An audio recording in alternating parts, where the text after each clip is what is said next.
Everyone, welcome to my YouTube channel. तो जैसा कि चैनल पर आपको ट्रिक एंड टिप्स से संबंधित वीडियो मिलती रहती है, तो आज का हमारा टॉपिक है कि अब आपके सीटेट के एग्ज़ाम के मात्र 50 दिन आपके पास बचे हैं। तो इन 50 दिनों में आपको क्या ट्रिक अपनानी है, क्या टिप्स अपनानी है, कौन सी बुक पढ़नी है, टाइम को मैनेज किस तरीके से करना है, सारी चीज़ों पर चर्चा होगी। आप वीडियो को लास्ट तक देखें और साथ ही साथ जो भी इम्पोर्टेंट टॉपिक हैं वो मैं आपके क्लियर कराती जाती हूँ। और साथ ही साथ किस टॉपिक पर आपको वीडियो चाहिए उस टॉपिक पर भी आपको वीडियो मिलेगी। चैनल पर नए हैं तो चैनल को सब्सक्राइब भी कर लें और साथ ही साथ बेल आइकन दबाना भी बिल्कुल न भूलें, क्योंकि जब भी मैं नई वीडियो डालूँ तो नोटिफिकेशन आप तक पहुँच जाए। तो देखो, सबसे पहली चीज़ है कि निगेटिविटी। अब क्या होता है कि कुछ बच्चों की तो प्रिपरेशन आधी अधूरी होती है और कुछ बच्चों बिल्कुल शुरुआत भी नहीं की है। ठीक है, तो दोनों में ही निगेटिविटी आ जाती है कि अब तो टाइम नहीं बचा है, अब इतने दिनों में सीटेट की क्या तैयारी होगी और हमारा सीटेट पास भी नहीं होगा, तो अब नहीं करनी है। ठीक है, तो ऐसा आपको बिल्कुल भी नहीं सोचना है। आपको अपनी तैयारी जारी रखनी है और जिन्होंने अभी शुरुआत नहीं की है वो भी अपनी तैयारी शुरू कर दें। अगर सीटेट को सही मायने में देखा जाए तो 15 से 20 दिन की तैयारी में सीटेट क्लियर हो जाता है।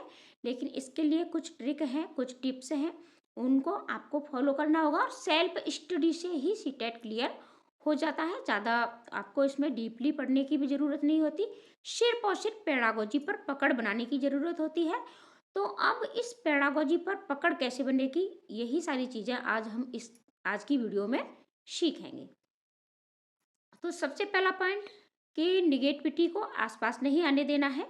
आपका सीटेट अवश्य क्लियर होगा, मैं सीटेट क्लियर कर सकता हूँ, ऐसा आपको हर समय सोचना है।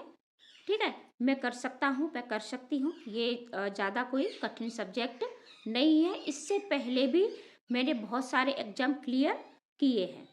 ठीक है, सबसे पहला ये हो गया। दूसरा पॉइंट है आपका कि सीटेट, चाहे आप प्राइमरी लेवल की तैयारी कर रहे हैं, चाहे आप जूनियर लेवल की तैयारी कर रहे हैं, दोनों में ही आपकी दो दो भाषाएं पूछी जाती हैं। और आज लास्ट डेट है आपकी सीटेट की, 18 दिसंबर है आज।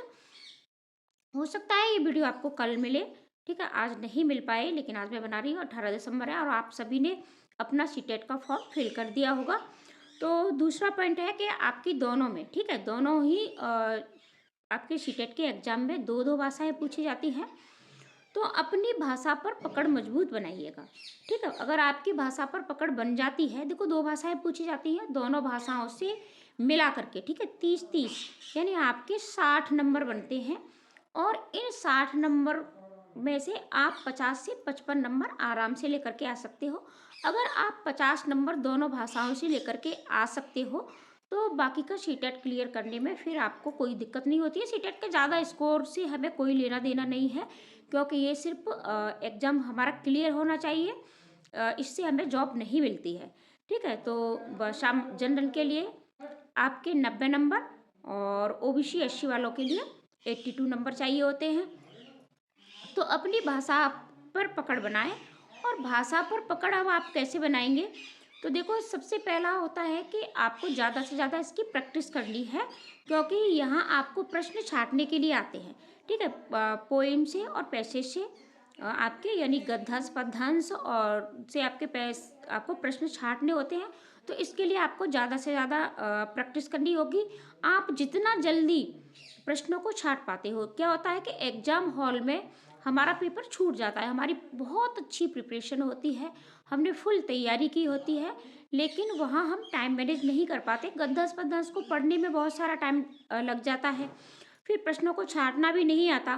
तो प्रश्नों की छांटने की प्रैक्टिस करिएगा, दोनों अपनी भाषाओं की। साथ ही साथ कुछ पेडागोजी के कॉन्सेप्ट क्लियर कर लीजिएगा, जैसे कि आपकी भाषा क्या है, भाषा अर्जन क्या है, बच्चे भाषा कैसे सीखते हैं, भाषा के कौशल है। और इन कॉन्सेप्ट को क्लियर करने के साथ साथ आप प्रैक्टिस लगाओगे तो प्रैक्टिस से भी ये सारी चीज़ हो जाती है। कुछ आपके टैग वर्ड्स होते हैं, कीवर्ड्स होते हैं, टैग वर्ड्स कीवर्ड्स पर आपको वीडियो दी जा चुकी है, तो आप चैनल पर देख लीजिएगा। हो सकता है प्लेलिस्ट मैंने बना दी हो, नहीं बनाई होगी तो मैं बना दूंगी, वैसे आपको चैनल पर मिल जाएंगी। और फुल टैग वर्ड्स भी वीडियो भी आपको 2-4 दिन में मिल जाएगी। ठीक है, मैं फिर से अपलोड कर दूंगी। जिसमें सारे सब्जेक्टों के टैग वर्ड्स होंगे।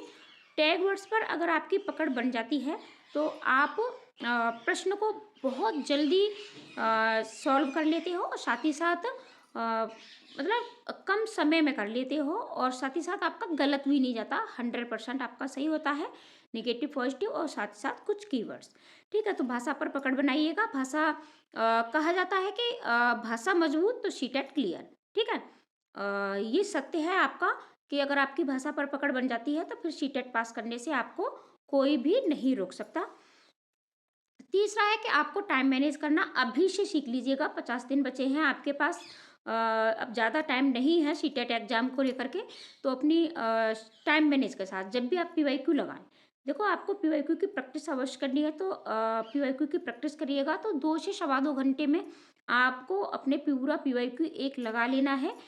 इससे ज़्यादा टाइम नहीं करना है, क्योंकि अगर इससे ज़्यादा टाइम अगर आप अभी लेते हो तो फिर एग्जाम हॉल में तो आपकी कम से कम 15-20 मिनट आपकी डिटेल वगैरह भरने में चली जाती हैं और फिर वो एग्जाम हॉल है वहाँ और भी टाइम खराब हो जाता है। तो अपना टाइम मैनेज करना अभी से सीखिएगा। जब भी प्रैक्टिस लगाएं टाइम के साथ लगाएं, टाइमर भर के लगाएं। ठीक है, घड़ी रख के देख के अपना टाइम के साथ पूरा लगाइएगा। जो भी आपका वीक सब्जेक्ट है, ठीक है, उस वीक सब्जेक्ट को थोड़ा सा ज़्यादा समय दें आप, अपने कॉन्सेप्ट को क्लियर करें। साथ ही साथ पीवाईक्यू की प्रैक्टिस करनी है। पीवाईक्यू की प्रैक्टिस आप सब्जेक्ट वाइज कर सकते हो या फिर पूरा फुल आप पीवाईक्यू लगा सकते हो, लेकिन एक पीवाईक्यू की प्रैक्टिस आपको अवश्य करनी है। साथ ही साथ 6 घंटे की आपको स्टडी भी अवश्य करनी है। अब 6 घंटे कहाँ से लेकर के आओगे, तो देखो आप मॉर्निंग टाइम में सुबह 4 से 6 बजे तक पढ़ सकते हो, शाम को आप 9 से 11। ठीक है, 4 घंटे आपके ये हो जाते हैं। 2 घंटे आप दिन में रख लीजिएगा, दिन में प्रैक्टिस लगा लीजिएगा। एक एक घंटे करके निकाल लीजिएगा, आधा आधा घंटा करके निकाल लीजिएगा, जैसे कर सकते हो वैसे करिएगा।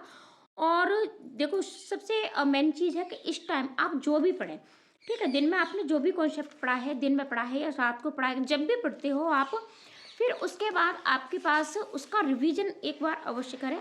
क्या होता है कि हम पढ़ते तो बहुत हैं, ठीक है, लेकिन हम उसका रिवीजन नहीं करते। अगर रिवीजन नहीं करोगे तो फिर आप पेपर टाइम सब आपका बेकार हो जाएगा। तो आपको रिवीजन भी अपना अवश्य करना है।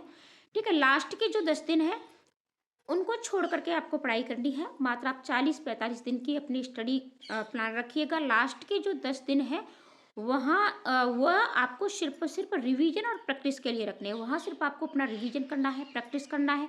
अपना सिलेबस भी एक बार अवश्य चेक करिएगा कि आपका कितना सब सिलेबस कंप्लीट हुआ है और कितना सिलेबस आपको अपना और कंप्लीट करना है। जब भी प्रैक्टिस लगाएं तो वहाँ देखिएगा कौन से प्रश्न आपको नहीं आ रहे हैं, उन पर आप गोला करिएगा। फिर उस कॉन्सेप्ट को क्लियर करिएगा। क्लियर करने के बाद फिर से उसी कॉन्सेप्ट के ठीक है मतलब प्रैक्टिस लगाइएगा, प्रश्न लगाइएगा।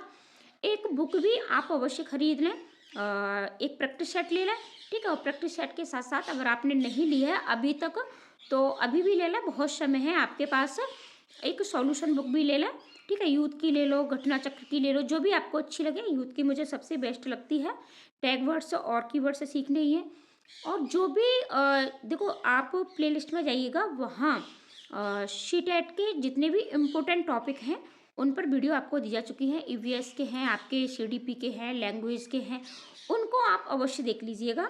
और जैसे सीडीपी में आपको क्या क्या पढ़ना है, आपको लेवाइगोस्की पढ़ने हैं, जीन प्याजे पढ़ने हैं, कोहलबर्ग पढ़ने हैं। इनको अच्छे से पढ़ लो।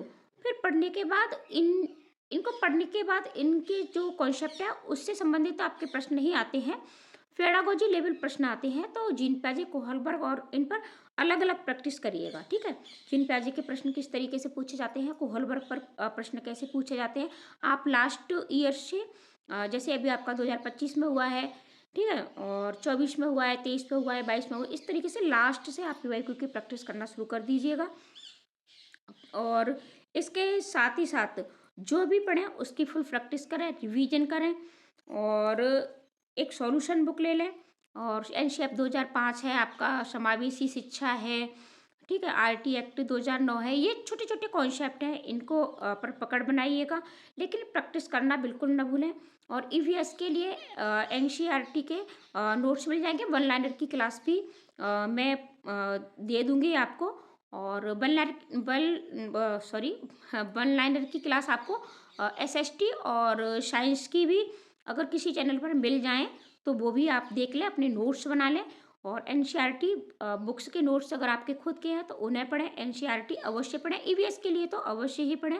पेडागोजी के जितने भी इंपॉर्टेंट कॉन्सेप्ट हैं वो मैं आपको क्लियर कराऊंगी। चैनल पर बने रहें, सब्सक्राइब करें। वीडियो अच्छी लगी हो तो कमेंट करना बिल्कुल न भूलें, लाइक भी आप बनता ही बनता है, और वीडियो को अपने दोस्तों को शेयर भी कर दें। तो मिलते हैं ऐसी ही नई वीडियो के साथ, ट्रिक और टिप्स के साथ। वीडियो कैसी लगी बताना बिल्कुल न भूलें।